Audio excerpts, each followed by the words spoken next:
નમસ્કાર, ગુજરાત મનોમંથન 9 માં આપનું સ્વાગત છે। હવે જોઈએ આજના સમાચાર।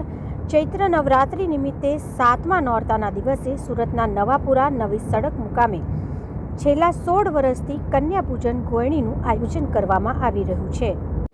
મારું નામ રાજેશ રાણા છે। શું પ્રોગ્રામ કરવામાં હતો આજે?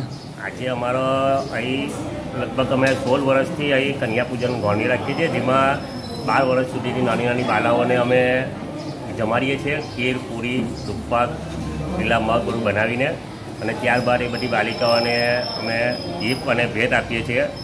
અને એવી આજે 16 વર્ષથી અમે આ ગોળણીનો પ્રોગ્રામ કરીએ છીએ, જેમાં લગભગ 1350 જેવી બાલિકાઓએ આજે આ ગોળણીમાં ભાગ લીધો છે। કઈ જગ્યા પર કરવામાં આવ્યો છે આ અમારો પ્રોગ્રામ છે સુરતના ભાગલ વિસ્તારથી નજીક નવાપુરા નવી સુરત મુકામે।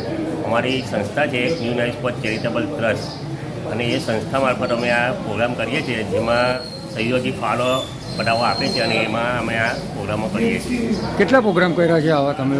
આ પ્રોગ્રામ ગોળણીના તો આમ તો જોવા જાય ને તો આ 16મું વર્ષ છે અમારું, પણ હવે અમે સમાજ માટે જે ખાસ કરીને વિકલાંગો માટેનો સાધન સહાયો વિનામૂલ્યે અમે વિતરણ કરીએ છીએ, પ્લસ મોટા મોટા રક્તદાન કેમ્પ કરીએ છીએ, જેને મેઘા રક્તદાન કેમ્પ કહેવાય। એમાં અમે 250થી 300 સુધીની, અને 2 વખત તો અમે 500 યુનિટ સુધી અમે રક્ત ભેગું કરીને દાન કરી ચૂકેલા છે।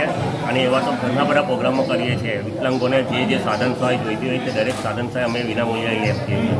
શું કહેશો સમાજને માટે? અમે તો સમાજમાં કહીએ છીએ કે આવું એક સંગઠન દરેક વ્યક્તિઓએ ઊભું કરવું જોઈએ, અને આવા સંગઠન મારફત દરેક સમાજના લોકોને જે આર્થિક રીતે પાયમાલ થયેલા છે, ગરીબ છે, તે દરેક વર્ગોને પણ અમને એક સંદેશો આપીએ છીએ કે આવા નાના નાના સંગઠનો ઊભા કરો, પ્રોગ્રામો કરો, અને લોકો સુધી સહાય પહોંચાડો।